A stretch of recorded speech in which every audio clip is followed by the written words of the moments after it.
You're already being played, right now. This moment, someone positioned you here. Maybe it was a boss who framed your failure as your fault, a partner who rewrote your memory until you apologized for their betrayal, or a system so elegant you never saw the hand moving the pieces. Machiavelli wrote The Prince not to teach cruelty, but to reveal what powerful people already know. The world is not governed by fairness, morality, or reason. It is governed by those who understand the mechanics of control and are willing to use them. Most people live their entire lives as pawns in games they don't even know are being played. This video will change that. What you're about to learn exists in 7 levels, each one more dangerous than the last. Most stop at level 2 and wonder why they keep losing. A few reach level 4 and taste real power. Almost no one survives level 7.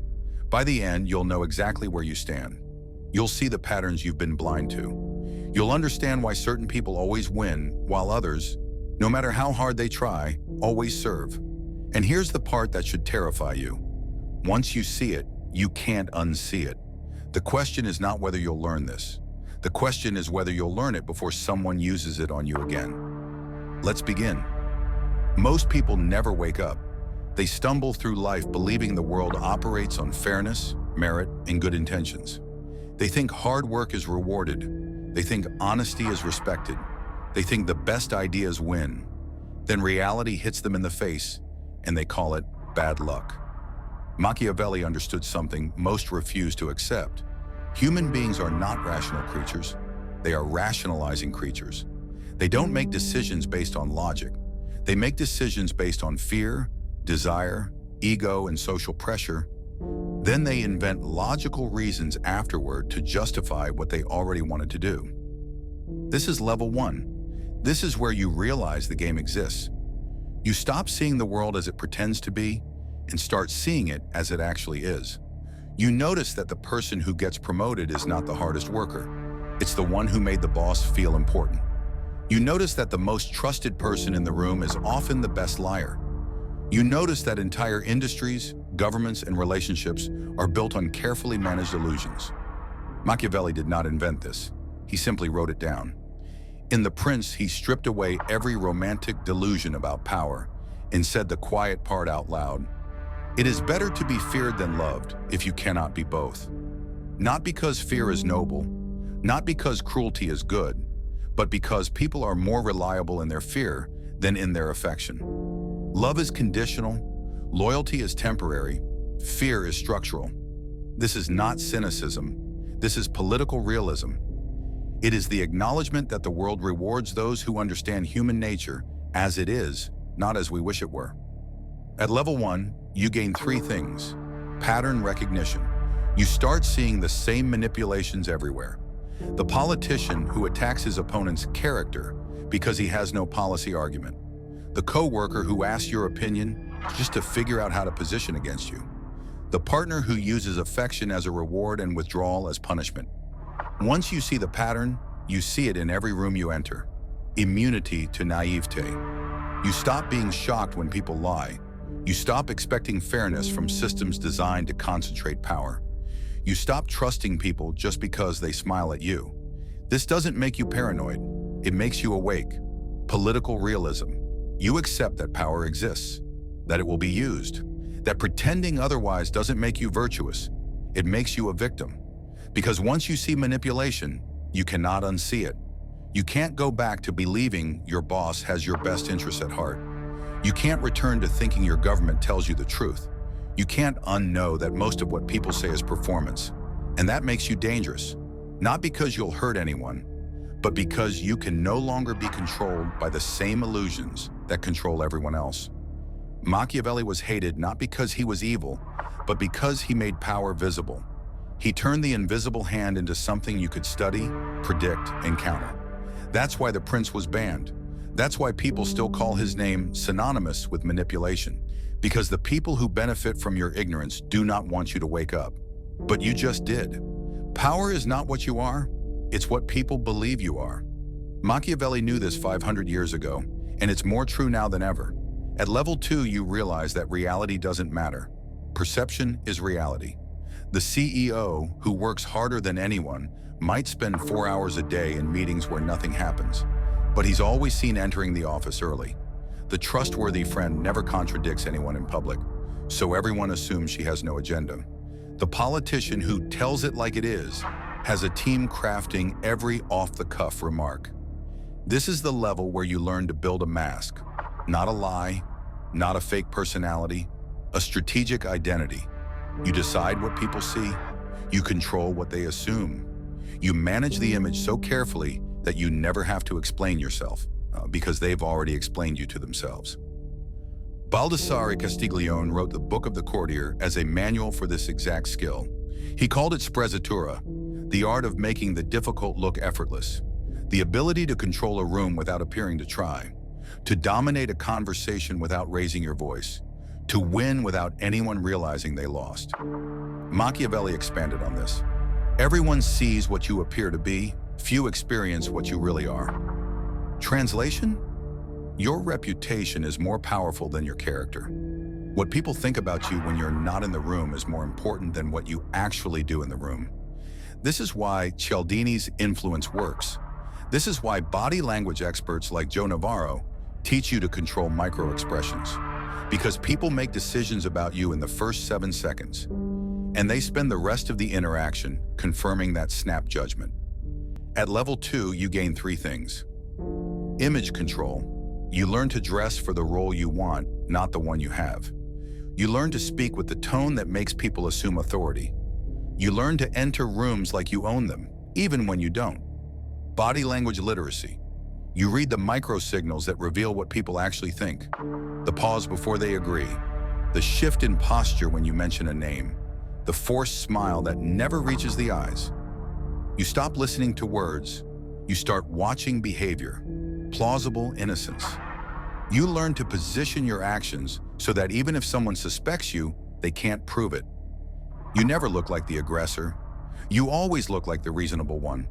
You make your opponents destroy themselves while you stand back, calm and untouchable, because it turns sincerity into a tool. You stop being yourself in the way most people think of it. You start performing the version of yourself that gets results. And once you master this, you realize something terrifying. Everyone else is doing it too. The difference is, most people are doing it unconsciously. They've built masks without knowing it. They've internalized the performance so deeply they think it's who they really are. You, on the other hand, know exactly what you're doing.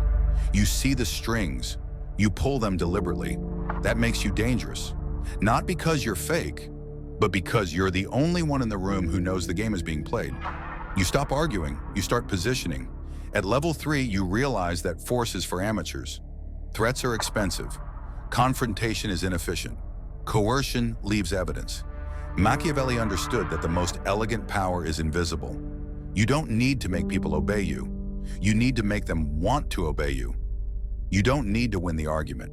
You need to frame the argument so that your position is the only one that makes sense. This is psychological leverage. Eric Berne called it transactional analysis, the games people play to maintain control in relationships. Bernays called it propaganda, the engineering of consent. Machiavelli called it statecraft. The principle is the same. You control the frame, you control the outcome. Here's how it works. Someone challenges you. You don't fight back. You reframe their challenge as a misunderstanding. I think we're actually saying the same thing. Let me clarify. Now, they're not opposing you. They're correcting a miscommunication. You just turned an enemy into a collaborator without them noticing. Someone tries to make you look bad in a meeting. You don't defend yourself. You agree with part of their criticism, then redirect. That's a fair point. What I should have emphasized is, now you look mature, thoughtful, and cooperative. They look petty. You won. Someone accuses you of something. You don't deny it. You make them prove it. I'm not sure I understand. Can you walk me through exactly what you mean? Now they're on the defensive, explaining themselves. You just reverse the entire power dynamic without saying a single defensive word. At level 3, you gain 3 things.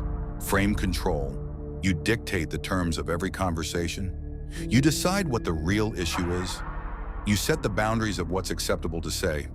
People think they're debating you. They're actually debating within a reality you constructed. Emotional leverage. You stop relying on logic. You start using fear, guilt, obligation, hope, and social pressure to move people. Not because you're manipulative, but because that's what actually changes behavior. Machiavelli wrote, "Men are so simple and so subject to present necessities that he who seeks to deceive will always find someone who will allow himself to be deceived." Narrative dominance. You control the story. You decide who's the hero, who's the villain, who's the victim. You don't need to be right, you need to be believed. And once people believe your version, they'll defend it for you, because it works on everyone, including good people, your parents, your partner, your best friend. Once you understand psychological leverage, you realize that every relationship is a negotiation, and most people don't know they're negotiating. You can make someone feel guilty without ever accusing them. You can make someone feel indebted without ever asking for anything. You can make someone trust you just by mirroring their body language and repeating their words back to them with slight variations. This level is forbidden because it strips away the illusion of free will. People think they're making their own decisions. You know better. You know that decisions are made by whoever controls the context. And now you control the context. You learn when not to be moral. This is the level most people refuse to cross. Not because they're incapable, but because they've been taught that winning through deception is somehow worse than losing with honor. Machiavelli would call that stupidity.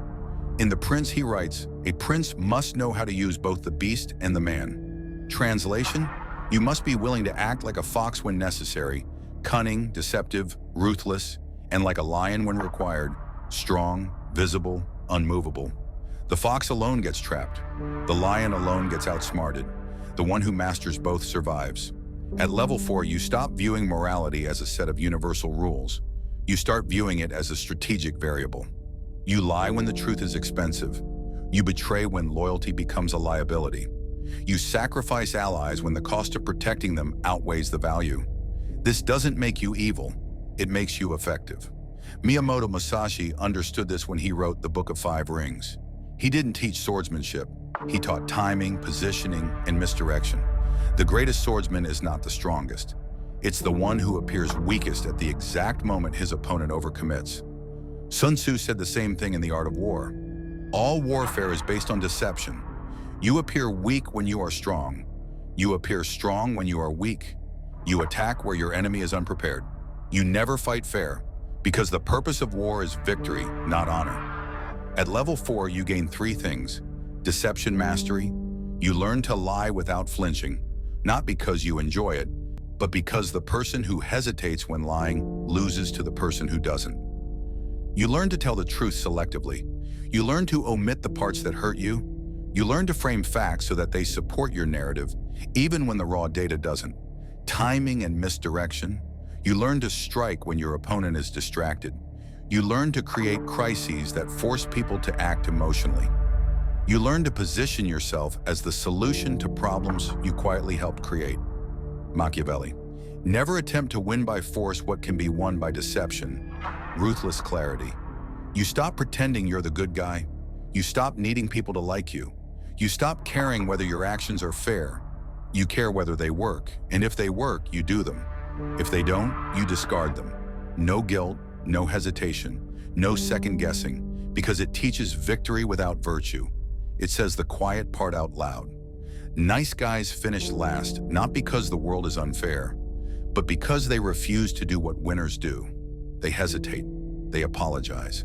They play by rules that no one else follows. Meanwhile, the person at level 4 is already 3 moves ahead.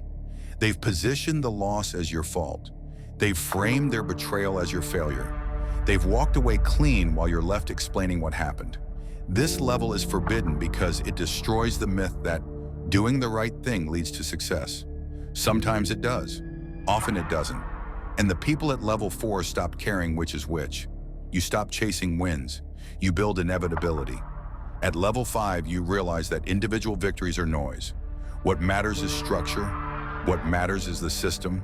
What matters is designing the game so that no matter who plays, you win. Machiavelli understood this when he wrote about fortuna and virtù.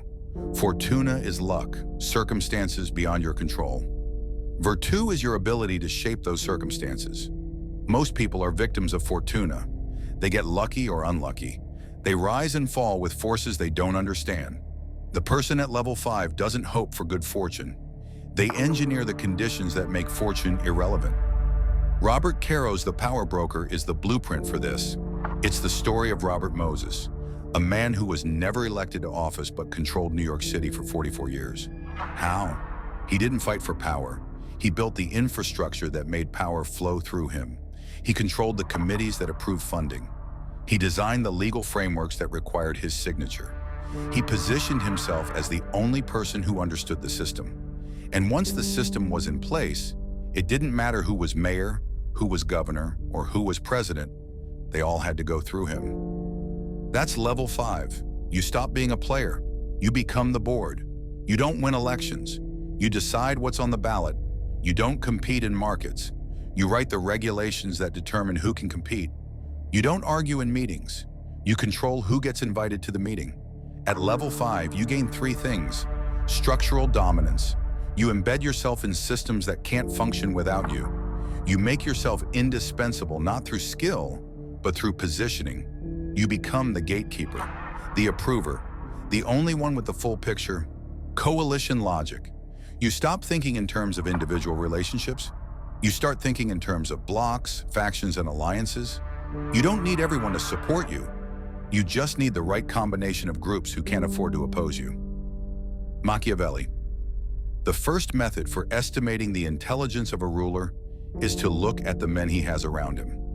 You surround yourself with people who are competent enough to execute, but not powerful enough to replace you. Long-term leverage. You stop optimizing for this quarter, this year, this election. You start thinking in decades. You plant seeds that won't bloom for 10 years. You make investments that look stupid now, but will be obvious in hindsight.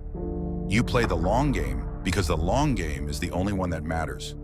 Because it explains why elites stay elite. It's not talent, it's not merit, it's not even hard work, it's access to the architecture. They know the people who write the laws. They sit on the boards that allocate capital. They control the networks that decide who gets opportunities. And once you understand this, you realize that the game is rigged, not by accident, but by design. The people at level 5 didn't break the rules, they wrote the rules. And they wrote them in a way that ensures they win no matter what happens. This level is forbidden because it reveals that most competition is theater.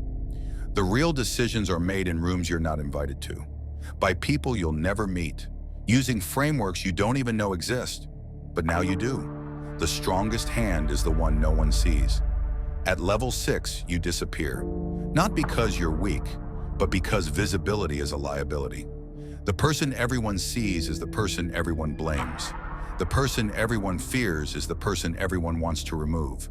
The person everyone knows is the person everyone studies, counters, and eventually defeats. Machiavelli wrote, "It is not titles that honor men, but men that honor titles." Translation? The title is a target. The position is a trap. The real power is held by the person no one thinks to name. This is shadow influence. You don't lead. You advise the leader. You don't own the company. You sit on the board that hires the CEO. You don't pass the law. You draft the language that gets passed. You're never in the photo. You're never on the record. You're never the one making the decision. But every decision flows through you. Scott Patterson's The Spider Network documents this perfectly. Traders who manipulated global interest rates for years without anyone noticing because they were 3 degrees removed from the actual transaction. John Perkins' Confessions of an Economic Hitman reveals how entire nations are controlled not by invasion, but by debt structures designed by people whose names never appear in the news. Chomsky and Herman's Manufacturing Consent explains how media narratives are shaped not by journalists, but by the incentive structures, advertising revenue, ownership consolidation, source access, that no one sees but everyone obeys. At level 6, you gain 3 things. Indirect control. You don't give orders. You create conditions that make certain decisions inevitable. You don't force compliance. You make non-compliance expensive. You don't punish enemies. You remove the resources they need to fight you. Narrative shaping at scale. You don't argue with the media. You are the source the media quotes. You don't fight misinformation. You flood the zone with so much information that truth becomes irrelevant. You don't censor ideas. You make certain ideas unthinkable by controlling the terms of the debate. Distance from blame. When things go wrong, someone else takes the fall. You're always 2 steps removed. You never signed the document. You never gave the explicit order. You just created the environment where that outcome was the only logical choice. Machiavelli. Men judge generally more by the eye than by the hand, for everyone can see but very few can feel. Everyone sees the CEO who failed. No one sees the board member who set him up to fail, because it exposes how power actually moves in the modern world. It's not democracy, it's not meritocracy, it's not even autocracy, it's networks. The people who know each other, the people who owe each other favors, the people who sit on multiple boards, foundations, and advisory councils. They're not famous, they're not loud, they're not even particularly charismatic, but they're connected. And connection is structure, and structure is power. This level is forbidden because once you see it, you realize that most of what you've been told about how the world works is a fairy tale. Elections don't decide policy, donors do. Markets aren't free, they're shaped by regulation written by the industries being regulated. Media doesn't inform, it manufactures consent for decisions already made. And the people making those decisions, you'll never know their names because they designed it that way. If you can't control yourself, every other power corrupts you. This is the level almost no one reaches, not because it's complicated, but because it requires something most people refuse to do. Give up the ego that got them here. Machiavelli spent his life studying power. He saw princes rise and fall. He saw republics collapse. He saw men of genius destroy themselves through pride, fear, or greed. And in his private letters, not the prince, but his personal correspondence, he wrote something most people never see. Where the willingness is great, the difficulties cannot be great. Translation: the only real obstacle is you, your fear, your need for validation, your inability to sit with discomfort, your compulsion to react instead of respond. Marcus Aurelius wrote Meditations not as a book for others, but as a manual for himself. He was the most powerful man in the world, Emperor of Rome, and he knew that without self-mastery, that power would consume him. Every page is a reminder. You have power over your mind, not outside events. Realize this, and you will find strength. At level 7, you stop caring about winning. You care about not losing yourself. You stop chasing respect. You become unshakable. You stop needing revenge. You become indifferent to insults. You stop fearing failure. You become immune to outcome. This is not passivity. This is strategic detachment. You act with full force, but you don't attach your identity to the result.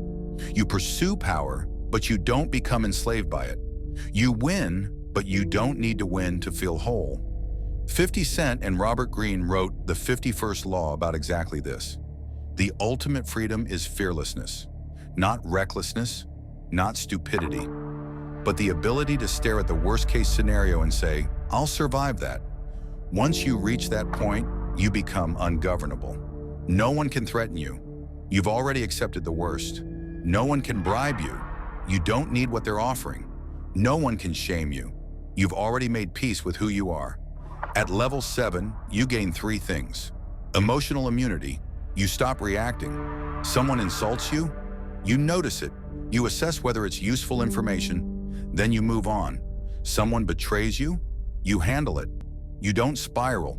You don't plot elaborate revenge. You cut them off and continue. No drama, no emotion, just ruthless efficiency, fearlessness. You stop avoiding hard conversations. You stop hiding from conflict. You stop procrastinating on the things that scare you. Not because you're suddenly brave, but because you've realized that fear is just a signal, not a command. You feel it. You act anyway. Long-term dominance without self-destruction. This is what separates level 7 from every level before it. Levels 1 through 6 teach you how to acquire power. Level 7 teaches you how to keep it without destroying yourself in the process. Because history is full of people who reached level 6 and imploded. They became paranoid. They alienated everyone. They burned out. They self-destructed. Why? Because they never mastered themselves. They controlled everyone except the one person who mattered. Because it makes you ungovernable. Governments rely on fear to control you. You're no longer afraid. Corporations rely on need to exploit you. You no longer need. Social systems rely on shame to enforce compliance. You're no longer ashamed. You become the most dangerous kind of person, someone who cannot be moved by the levers that move everyone else. Machiavelli knew this. He wrote The Prince to get back into power. But in his private moments, he read Livy, Plutarch, and the Stoics, because he knew that power without self-mastery is a trap. Ryan Holiday wrote Ego is the Enemy for the same reason. Every person destroyed by success was destroyed by the same thing. They started believing their own myth. They thought they were special. They thought the rules didn't apply to them. They thought they were invincible. And then reality reminded them otherwise. Level 7 is the antidote. It's the acknowledgement that you are not special. You are a collection of biology, conditioning, and circumstance. You can be great, but you are not immune to gravity. The moment you forget that, you fall. Machiavellian power is not about being evil. It's about being effective in a world that already is. Most people stop at level 1 or 2 and cosplay power. They read the books, they quote the lines, they talk about frame control and shadow influence, but they never actually apply it. They never cross the threshold from knowing to doing. Because doing requires something most people refuse to give up: the illusion that they're good, the fantasy that they're above manipulation, the comfortable lie that they don't need power because they're authentic. Here's the truth. Authenticity is a luxury afforded to people who already have power. If you don't have power, your authenticity doesn't matter. Your good intentions don't matter. Your moral superiority doesn't matter. What matters is whether you can protect yourself, advance your position, and shape the world in a way that reflects your values. And you can't do that from the bottom. Serious players reach level 4. They understand that deception is not optional, that morality is contextual, that winning ugly is better than losing beautifully. Very few make it past level 5 without imploding. Because once you've built the system, once you've embedded yourself in the architecture, the temptation is to believe you're untouchable. And that's when you make the mistake. That's when you overreach. That's when someone at level 6, someone you didn't even know was watching, quietly dismantles everything you built. And level 7? Almost no one stays there, because it requires constant vigilance, constant self-interrogation, constant willingness to question your own motives, check your own ego, and walk away from power when it starts to corrupt you. Most people can't do that. They taste power and become addicted. They start to believe they deserve it. They stop seeing themselves clearly, and that's the beginning of the end.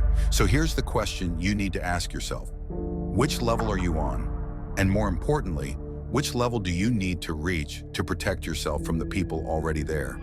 Because make no mistake, someone is playing this game with you right now. Maybe it's your boss. Maybe it's your partner. Maybe it's a system so large you can't see it, but they're playing.